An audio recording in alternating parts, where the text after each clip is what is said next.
All right, recording is started.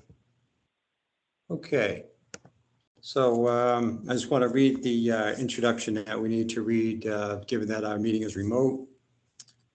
This open meeting of the Mendon Board of Health is being conducted remotely, consistent with Governor Baker's updated guidance on holding meetings pursuant to the act extending certain COVID-19 measures that was signed into law on June 16, 2021. This act includes an extension until July 15, 2022 of the remote meeting provisions of his March 12, 2020 executive order suspending certain provisions of the open meeting law.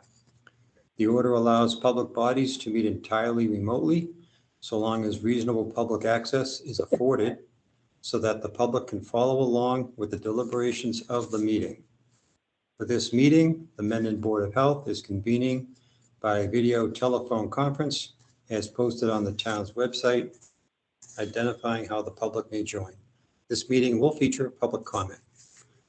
Okay, so that takes care of the introduction. And we have on the call myself, this is Tom Fickner from the Board of Health. We have our Vice Chairman, Alan Greenberg. And we also have Ann Mazar in attendance. Is there anyone else on the call that I have missed? Tom, it's Andy. I'm sorry I'm late. That's quite all right. I just filled the cellar with smoke. I had to open the windows and turn the fans on from the wood stove. Oh, geez. Okay, so now we have all three Board of Health members in attendance, AJ Fisk being our chairman. So Andy, I'll turn it to you. We do have Ann Mazar on the call. So I don't know if you want to address Ann's topics since she's on the call first. Sure. Okay. So with that, Ann, I'll let you kind of jump in here and Okay. kick. So Mendon and Upton are doing a community cleanup, and it'll be from April 23rd to May 1st. So over that time, people can pick up bags at a specific location and, you know, clean up garbage in the roads or wherever. And then the highway will pick up the bags. We did this last year with COVID, and it worked out well, you know, instead of just having one day to do it. And so we are advertising in a lot of different ways. And one thing we'd like to do is put a half-page ad in the crier. And if you said yes, the Mendon Board of Health would pay for half of the cost, and the Upton Board of Health would pay for the other half of the cost. And that would be $291. And it's a color ad, and the crier is donating the colors so that it's cheaper than it would be normally.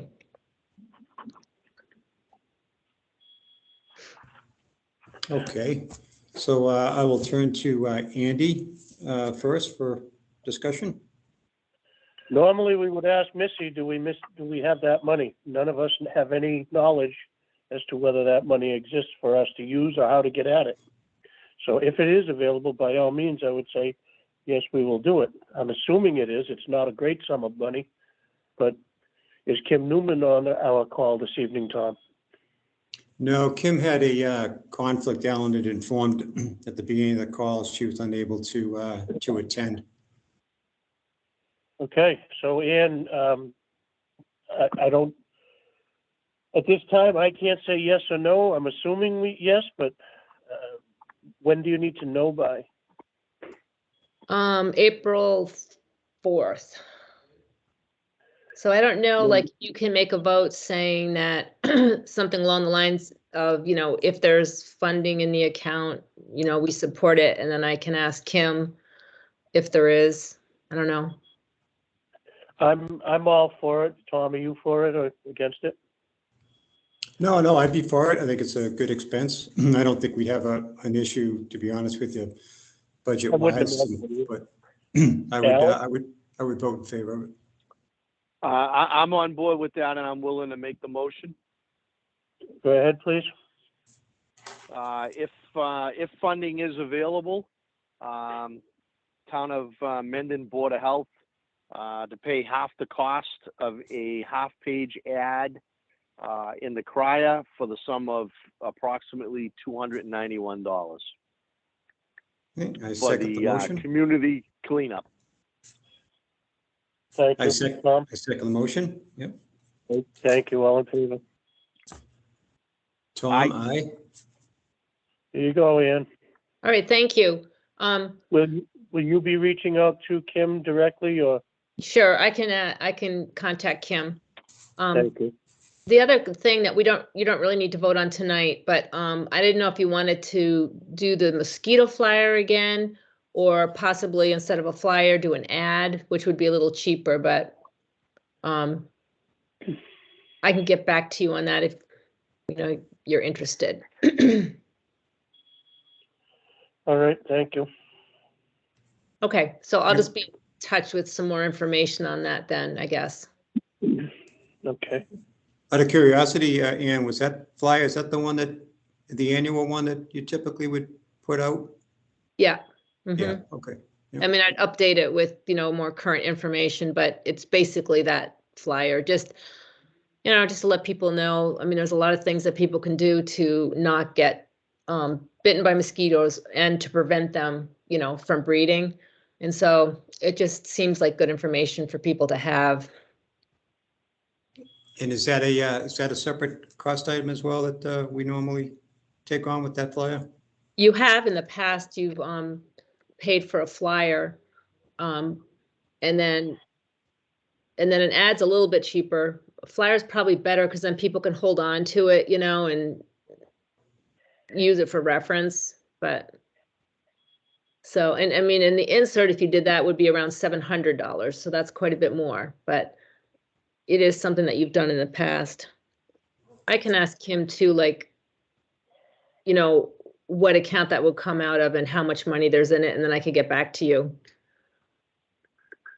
Yeah, whereby I think that's been we've done that in the past as a bit of a historical element to that probably already exists budget-wise.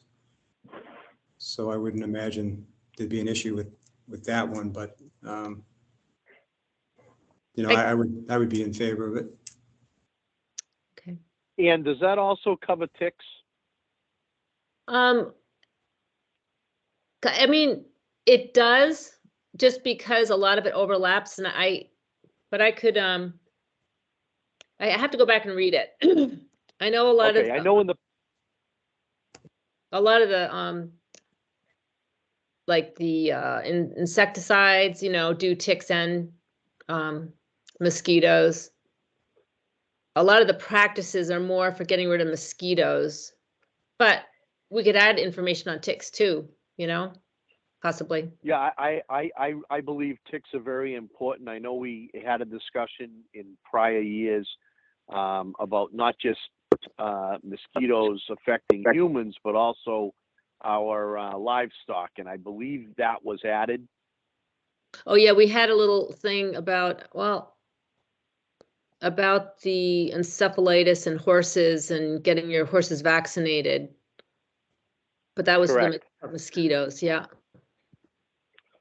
So, only because ticks have become such a problem, if there's room, I would definitely like to see something added pertaining to ticks. Okay. Yeah. Let me look into that. That's a good idea. Okay. Very good. All right. So I'll be back, and thank you very much for funding the ad. Thank you, Ann. Sure. Thank you, Ann. Bye-bye. Okay. On the agenda. Can you guys hear me all right? I can, Alan.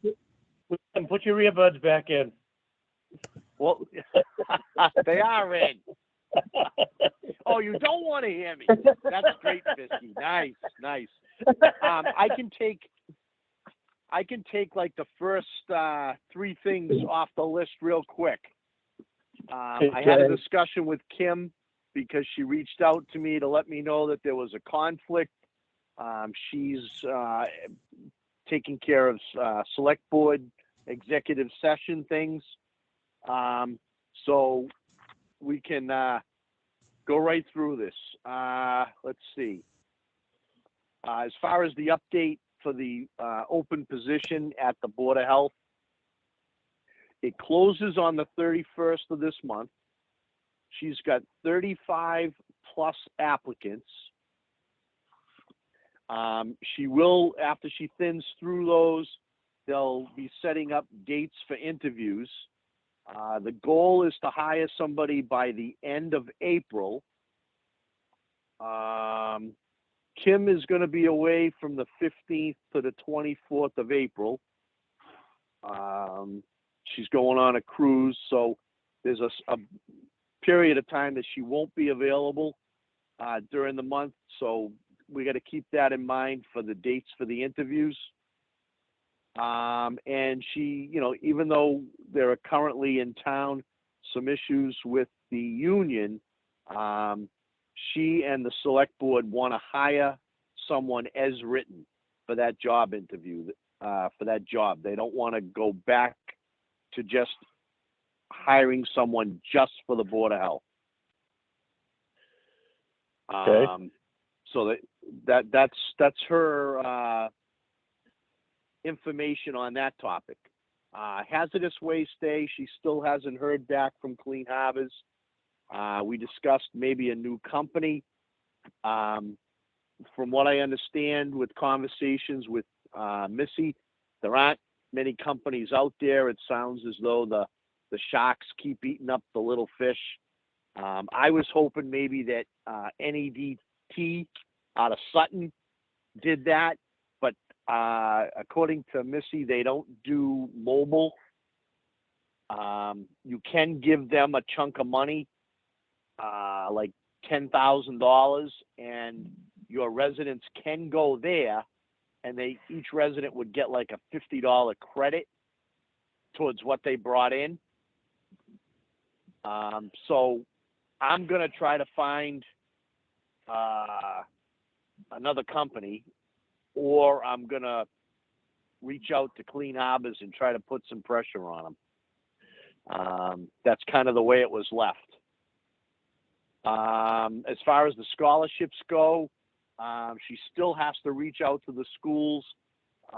She modified the application to reflect the school year of 2022.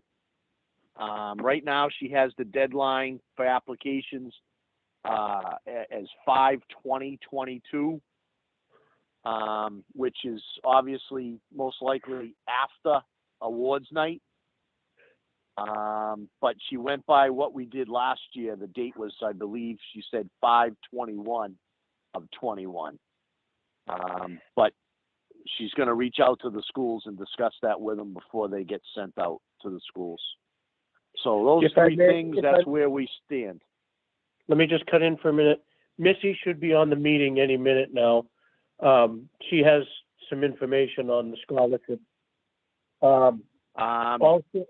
Also, I find it hard to believe that Clean Harbors is blowing us off this long. So if you feel like following it up, or get me a phone number and I'll see if I can follow it up on one of the two. I'd like to see if we could stay with them just to expedite this and get it going, because we're already later than we should be. I agree. All right.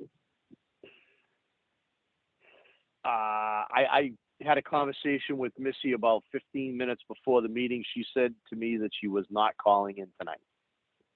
Okay, very good. So I don't know if something changed. Okay. So that's 3 topics. So that leaves, we already took care of Ann. So I can go through tobacco control visits real quick, and then we'll get on to what Tom wanted on the agenda, if that's okay with you, Tom.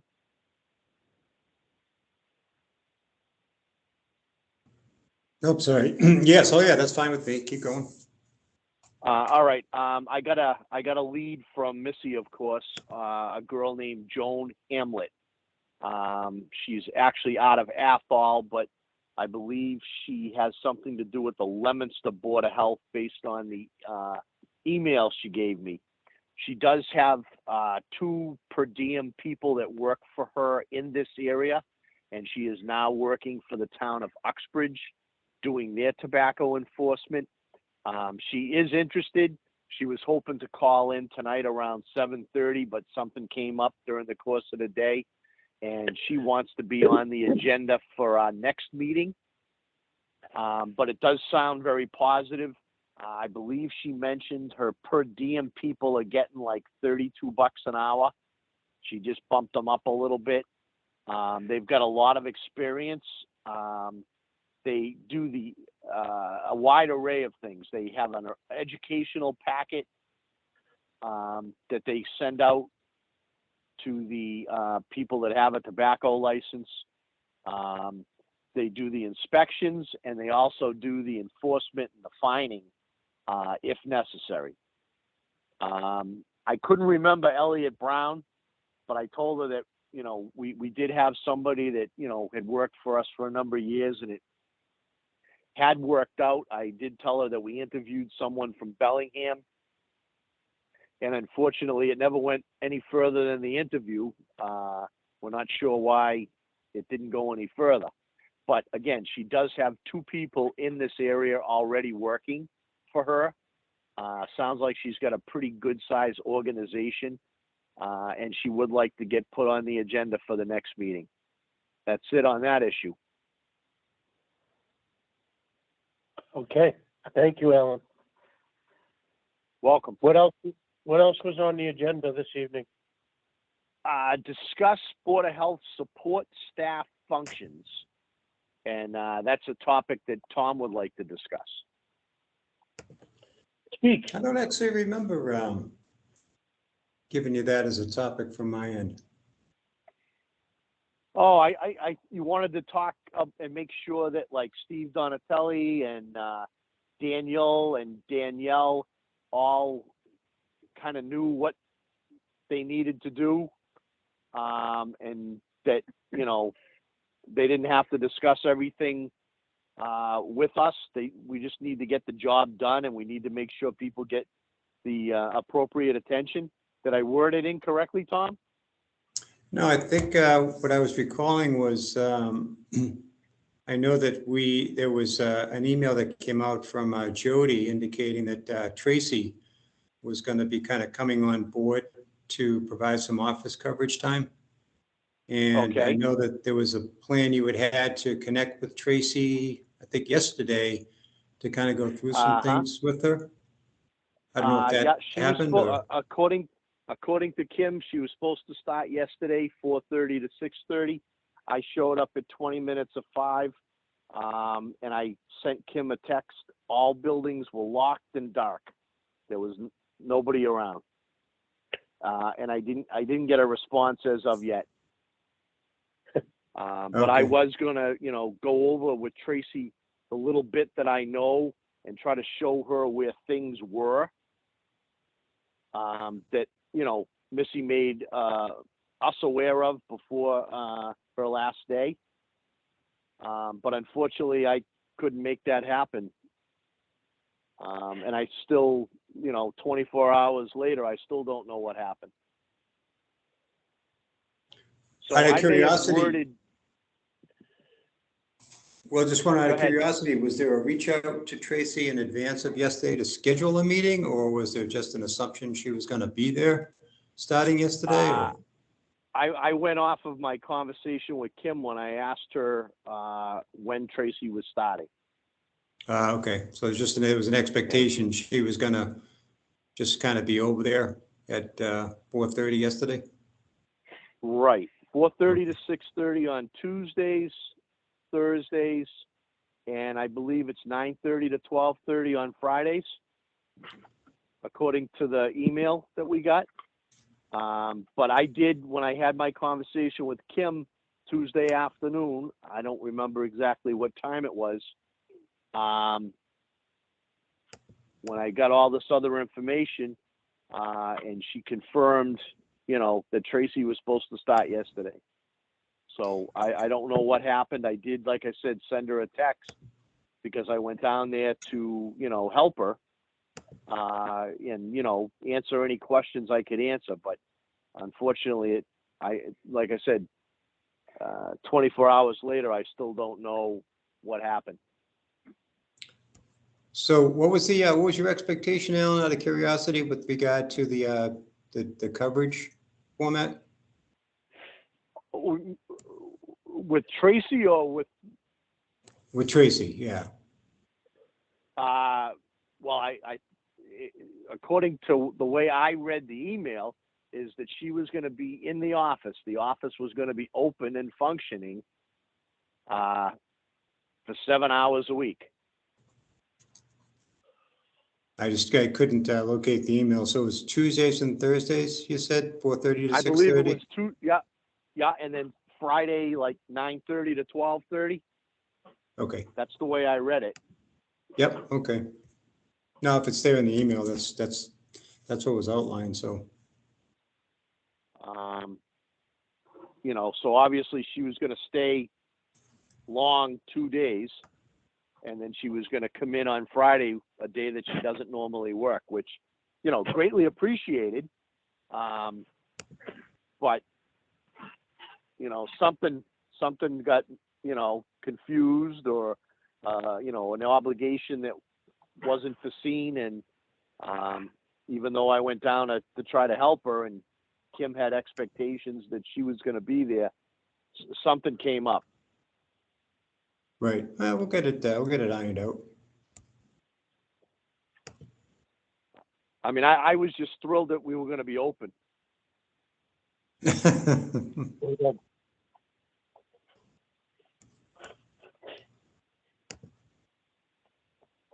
So I may have misunderstood you, Tom, when I put that topic on the agenda. I'm sorry. Oh, no worries. I think it was more general, I guess, probably from an overall standpoint, from all three of us, what the expectations are with regard to, say, Danielle and Dan, and for that matter, I guess, Tom and Steve, right?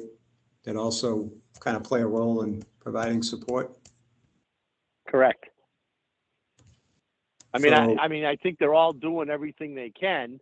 I know I saw an email. Steve Donatelli kind of reported in on the inspections that he did. I think there were 4 or 5 different situations that he had taken care of over a short period of time that he reported in on. Yeah, he's submitted a couple of times already, a couple of reports, which is nice. Just kind of gives us a heads up on what he's doing, Right, and I know Danielle responded to me about a dog bite on Pudding Stone Lane, and I believe she said she's going to be in Mendon tomorrow, Thursday. I know there was something that went out from, I think it might have been Kim last week. I think she was asking Lonnie to see about incorporating Danielle into the distribution. Right, that was the conversation that you and I had with Danielle in the office.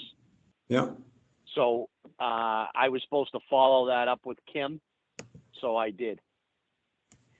So I guess it's, I haven't seen anything come through confirming that it's been done, but at least if Kim sounds like she's okay with it, as she put out the email, it went to us and to Lonnie. So I don't know. Right, I think I had that conversation with her a week ago today. Yep.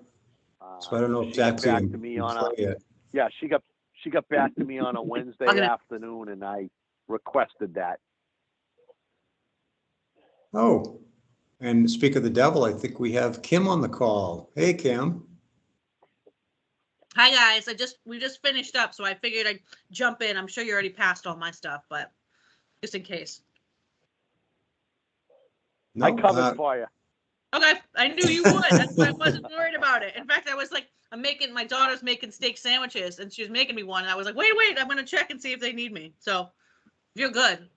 Do you have any questions for me? The only question I have is, did you see my text? Yeah, she wasn't there. Yeah, I texted Jody, but Yeah. Jody wasn't in either. Yeah, so I don't know what happened. But I did send her a Okay. couple of, so I started today forwarding her. I think I CC'd you guys on it. So I'm starting to send her the things that I can't get electronically here, and she's following up on them. So that's happening. Okay. I just wanted to show her with the little knowledge that I have where things were or Yep. are. Just an appreciation for her, Right. working a little extra to try to keep the Board of Health doors open. Yep. I don't have a lot of knowledge, but I felt as though I had, some things that I could share with her. Oh That no, might 100%. at least She's tell gonna her need where somebody. cardstock is. Exactly. Of course. I think that'll be greatly appreciated. I did talk to my board again tonight. I mean, we are definitely going to set up, you already talked about it, but we're moving forward with going through these applications and setting up potentially interviews for you guys. So I'm going to send you some like calendar invites for potential dates. Say yes or no on them, all right? Just to give me a sense of what you're available for interviews when we set them up. Okay? Will that be during the day or in the evening? Whatever you want. I mean, you can do a little of both if you want.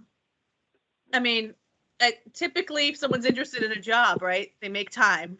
So we will do the initial screening, narrow it down, and then Shelley will do the initial, like, remember, this is what the job is, this is what it costs, this is when it works, that sort of thing. And then we'll set up, we could even do Zoom interviews potentially first, and then bring a couple of finalists in to meet if you want. I think that actually might work better. Okay. But whatever. The reason Figure it's in reason April. I asked, Tom, Alan and I are both self-employed, and this is our busy season.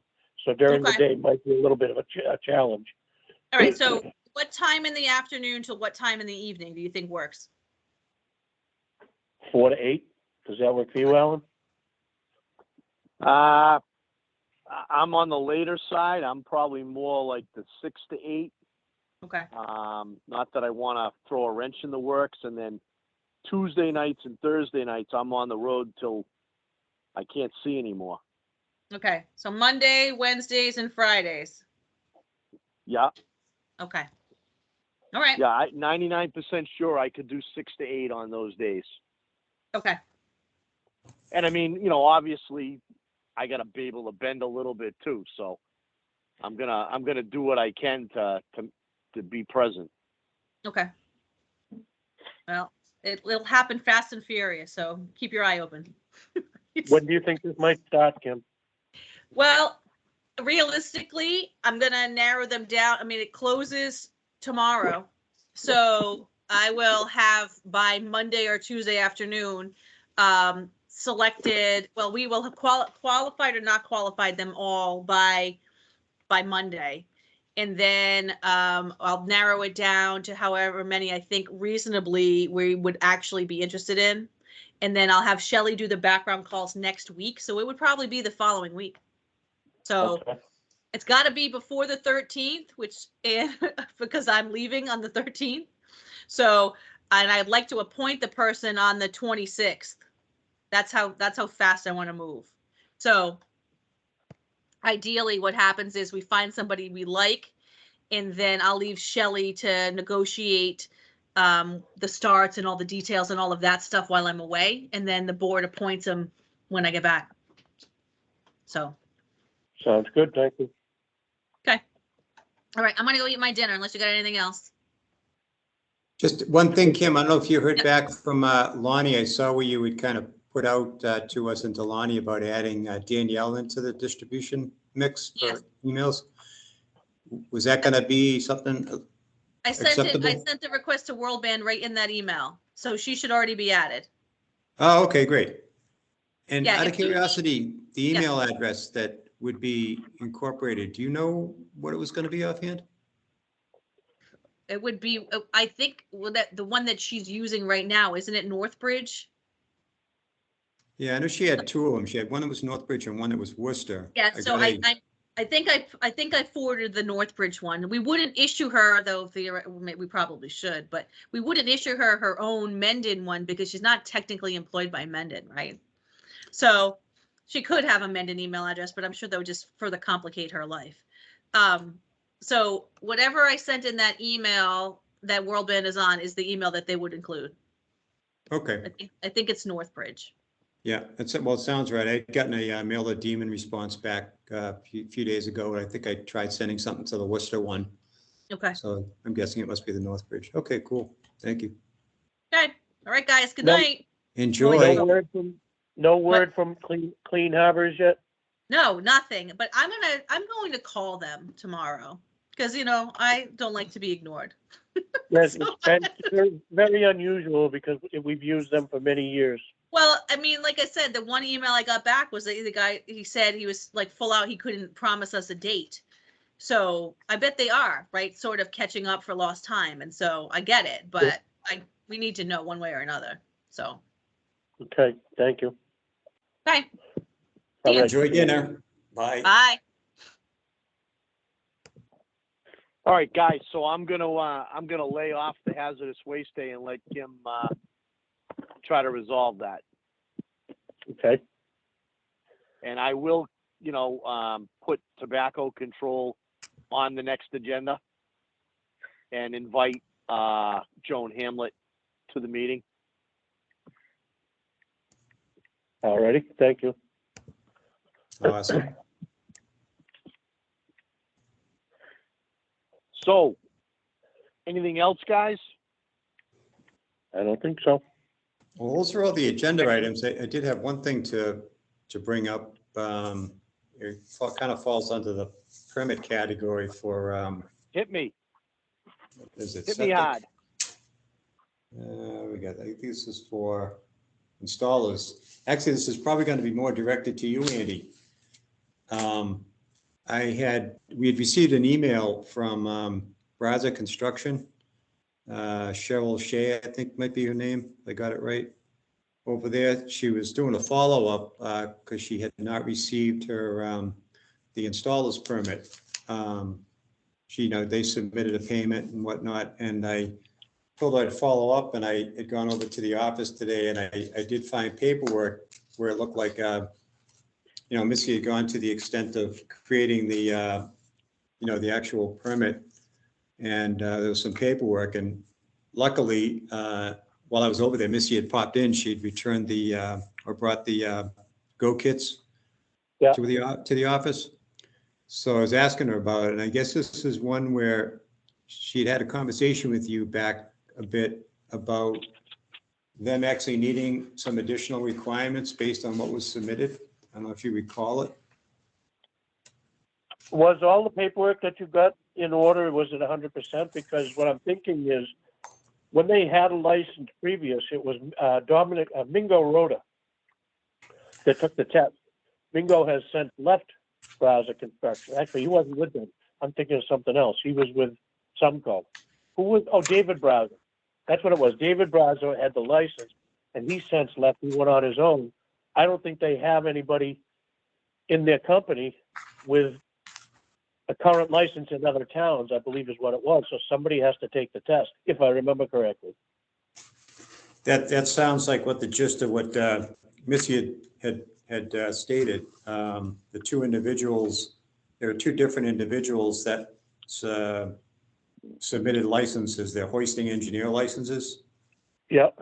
One of which actually, when I looked at the paperwork again today, it actually expired. So it expired toward the end of January, and the other one expires in June of this year.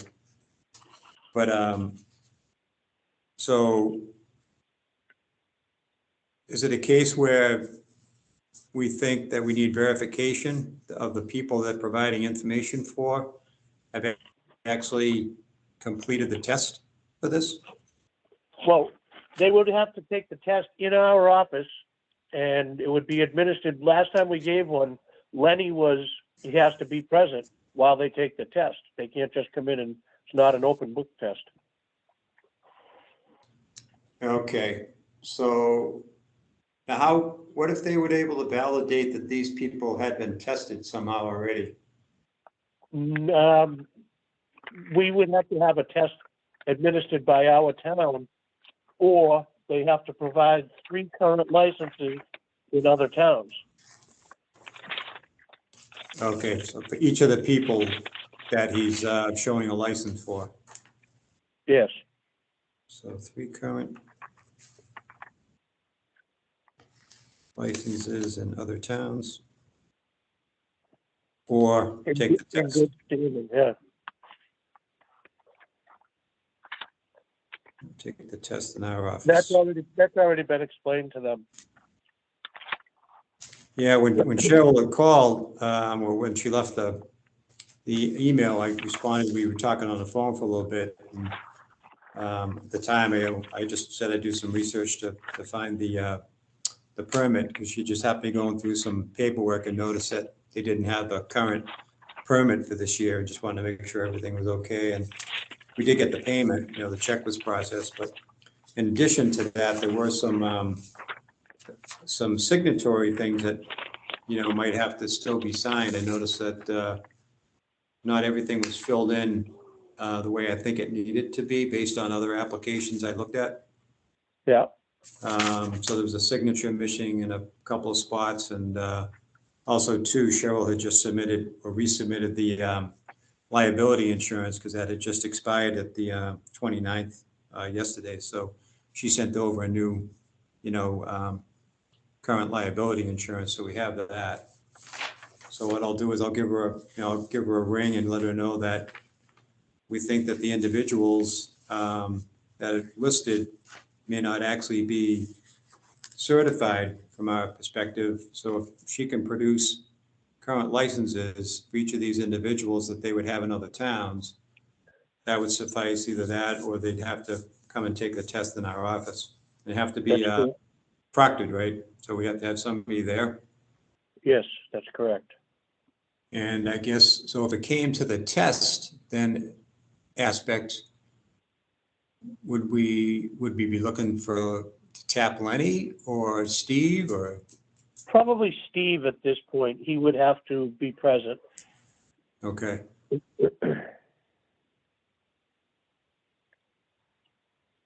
All right, well, I'll do a follow-up with Cheryl and let her know where we're at and see where it goes from there.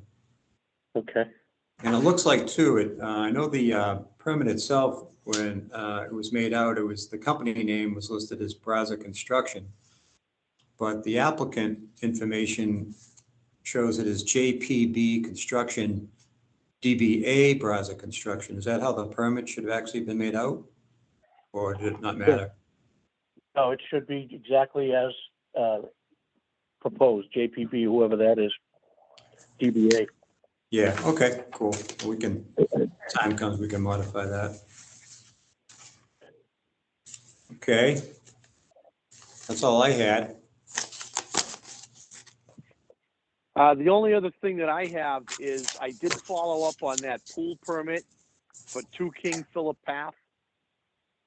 This is something that Gail had alerted us to.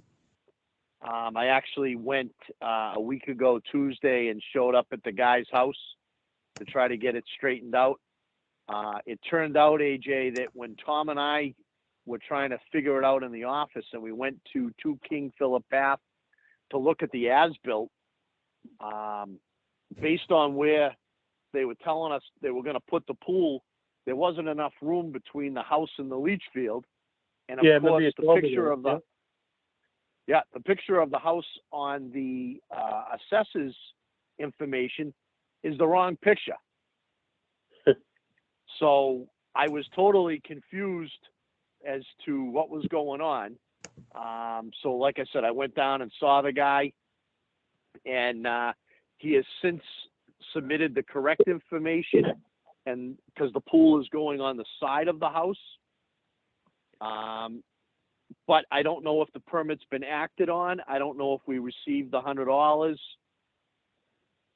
So I took it as far as I could take it. Okay. So I don't know if he ever got his permit. I don't know if we ever got a check for $100.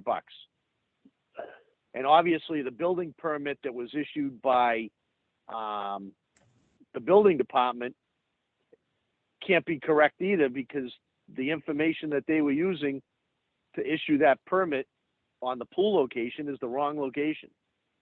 So I don't know if John Erickson ever followed that up. When I responded to the homeowner in an email, I did CC Gail so that she would see it. And, you know, it was kind of backup for the conversation that Gail and I had. But I don't know if this guy ever got his permit or if we ever got the check, and I don't know where to go from here. Okay. There's going to be a lot of I don't knows. I got a call today. Unfortunately. Good. Unfortunately, you're correct. I mean, we really need someone in the office doing that support work, and it sounds like it's in motion. It just maybe hasn't officially taken place yet. I got a call today from a real estate agent that was really quite demanding, looking for some paperwork on 3 different addresses. And she told me she got my number from Steve, and she was very demanding. It was a voicemail because I didn't answer. I didn't recognize the number. And I texted Steve and asked and said to him, just as I would never give out your phone number without your permission, please do not give mine out again. And he said, you're right, I'm sorry. So just so you guys know, I would never give out either of your numbers without your permission, and please do the same for me. I'm assuming that you would be that way, okay? What the information the lady was looking for, I didn't know, and she pissed me off. I sent her a text and said, I have no idea, I'm not office help. She texted me back a little while ago and a little while afterwards and said, I'm all set. I'm like, good, don't really care. Sorry, bad attitude, but she started out on the wrong foot with me and was very demanding, and it was not fun. So no, unfortunately, we all need to be able to do what we do for a living, all 3 of us. And it's, you know, unfortunately, it's going to get more difficult. Yep. Because things are going to, the office volume is going to pick up. Did either of you, I'm assuming Tom, issue a perk test for Margaret Bacon, a perk test permit for Margaret Bacon at 8 Rod Road at any time? No, did you say 8 R-O-D Road? Yes. No, matter of fact, that came up in conversation today. And I think there was an email that came through from Margaret looking for something on that address. Yeah, Steve Donatelli reached out to me quite a while ago, and that was that day I was supposed to, actually, I think it was St. Patty's Day, as a matter of fact, that I was supposed to meet you at the office, and then I could not get over there when you were going to meet the man that's potential buyer for the house off of Millville Road. Myrtle Street. Right. Yeah. So that and a couple of job cards need to be printed. Missy told me where they were, how to find them.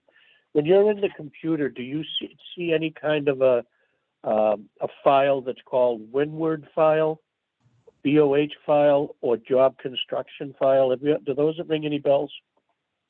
Yeah, Windward does. It's kind of where she kind of put everything. And under Windward, there's a lot of different subfiles, subfolders, and BOH is one of them. And then there's even a further breakdown of all different types of categories that Missy would organize things, under, whether it be septic plans or whatever. Quite a while ago, when we were in the office that night and you were on the computer, we couldn't find it.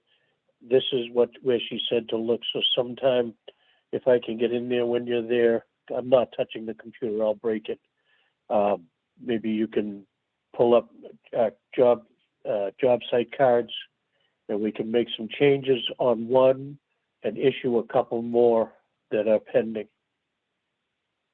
Sure, yeah, just bring that sledgehammer.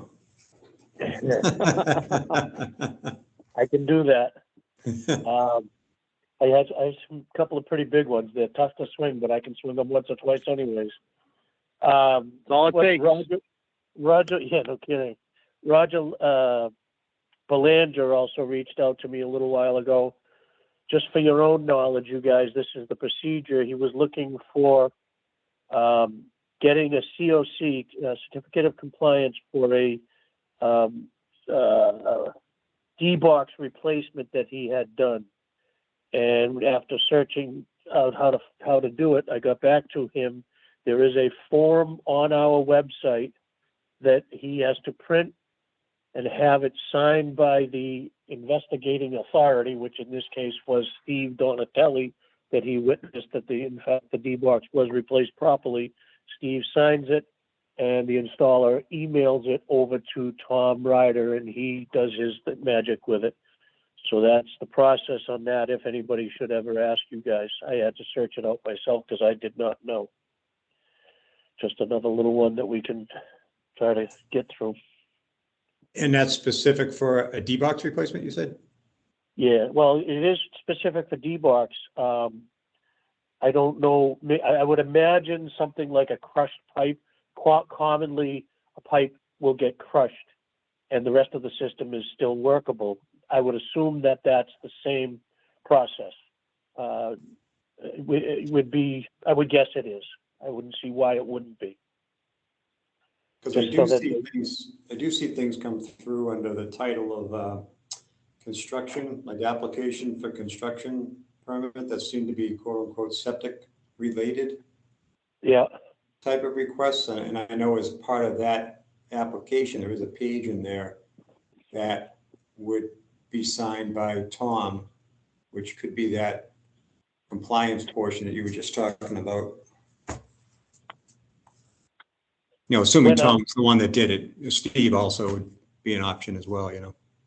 Yeah, if Steve did the inspection, I'm assuming it's all going to be Steve now because Tom is very busy with his job and doesn't feel that he will have time to come out and do inspections as readily as he had been doing them. He still will do plan reviews and stuff like that, and he will join us on meetings like he did last time. But to actually physically come out and do inspections, we're probably going to be going more the direction of Steve because he's local and he's out here. The COC, that term and that form is used for all aspects of installation or repair of a septic system. What it means is it's a certificate of compliance. It's drawn up by the engineer or the installer. In the case of the D-box, it was the installer. The inspector signs it saying, yes, in fact, this guy did exactly what he was supposed to do. This system is now in compliance with Title V. That's what that means. And then it gets sent over to Tom Ryder. He reviews, signs it, boom, put it in the file, all done. How was that for an explanation? Very, very nice. So even if Steve did it, you're saying that those still centrally have to go to Tom? Yeah, Steve is the inspector. Tom is the overseer, the reviewer. Oh, gotcha. Okay. Yeah. He's the one with the fuzzy nuggets that signs everything. What was that term? I guess the Fuzzy nugget. Fuzzy nugget. Okay. I guess the nice thing is that the installer can get that form online. Yeah, absolutely. That's key right now. Yes, it is. It really is. I was very happy to hear that when I pursued finding out exactly what the case was. I was thinking that I would probably have to meet him at the office and try and figure out where it was. And if it was turn the computer on, be like, help. Well, since we're talking permits, another couple of types of applications that we've had come through. One was, well, a couple of them actually, well permit applications, and then deep hole perk applications. So are those things that, do you know the processes for how those should flow? I don't recall hearing recently what the process is. I know there's a form and $100 check for a well permit. Who actually files it, what it does, I believe that's as far as it goes, if I'm not mistaken. Because we've had this conversation before. What does that $100 cover? And pretty much that's it in a nutshell. So basically it seems like this is just supposed to, we process it and then we simply write up or do up a permit and then get that off to them somehow? We sign it and then, Actually, quite a few years ago, we initiated for a well permit to be issued, we need to have an engineered plan showing the distance from all issues such as septic systems, septic tanks, waterways, so on and so forth. And once that engineered plan is submitted, that gets sent to Tom Ryder. He scrutinizes that and says, yeah, that looks good, provided the information is exact and correct. And we're assuming it is because the customer, whether it's a builder, a homeowner, whatever, is paying the engineering firm. So we would like to believe that it is as accurate as could be. And that's why Tom reviews that. so it wouldn't be out of the ordinary then to see, say, a well permit application come to us that doesn't yet have all the plans with it. It could just be an initial, somebody starting the process of applying for the permit, and then maybe we'd see the plans come later. That could be an avenue, I would assume, but there's no sense to it because they're not going to get anywhere without Tom's approval. Because we have a couple that we received sitting in. When I was looking through them, I don't think it had any plans attached. It was just the application for the well permit itself, but no actual engineering plans. Excuse me, was this from Richardson Wells? Let's see, there was a couple of them. There was actually, I'd have to go back. Richardson could have been, yeah, I think 4 actually. Richardson put in for one check for 400. Yeah, And then I think there were Sylvan Springs. Sylvan Springs, yeah. And then there were 4 others from, it might have been Wayne. Wayne Kimball was one, yeah. Okay, I think he put through for 4 as well. And that was an engineered plan. I know that. That was Shay. I had a conversation with both of them about that one. Another one would be the town complex. There's a well going in over there, and Richardson's doing that one also. But I don't know if the check would be waived or not because it is town property. All right, yeah. Could the engineered plans, could they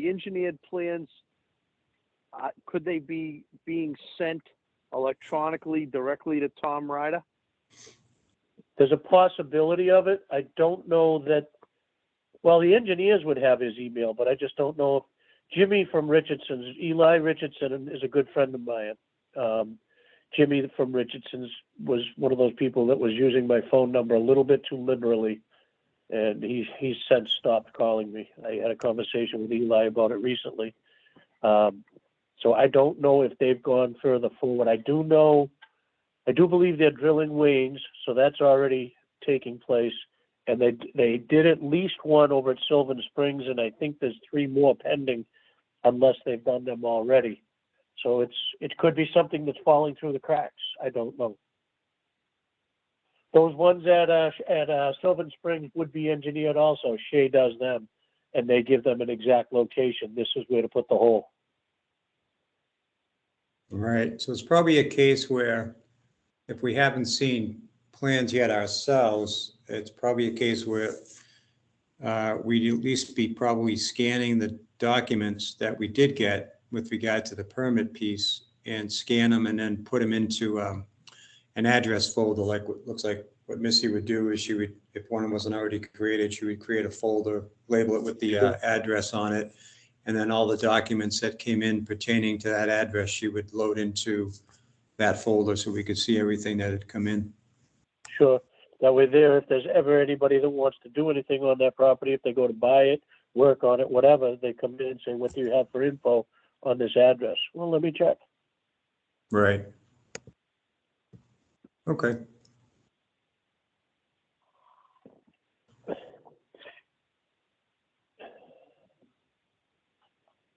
Next meeting date? I'm looking at April 13th. At 7? That's what Kim just That's said. She true. would have a preliminary answer for us too. That might not be a bad night. Well, actually, was that when she was gone, maybe, or just before she's leaving? It has to be done I by think- the 13th. Yeah, that's right. I think the 13th is, because she said she wasn't available the 15th through the 24th, but then she said something about the 13th. So I think the first couple days of her vacation, she is reachable, but the 15th through the 24th, she isn't. So that makes sense. Yeah. But The that would 14th. we'd get we'd get 2 meetings in April if we do the 13th and the 27th. The 14th, I'm not available either. I'm going to be 63 Well, that's that good. day. God bless you. Yeah, I made it. If I make it, that's a ways away. 63, you don't look a day over 62.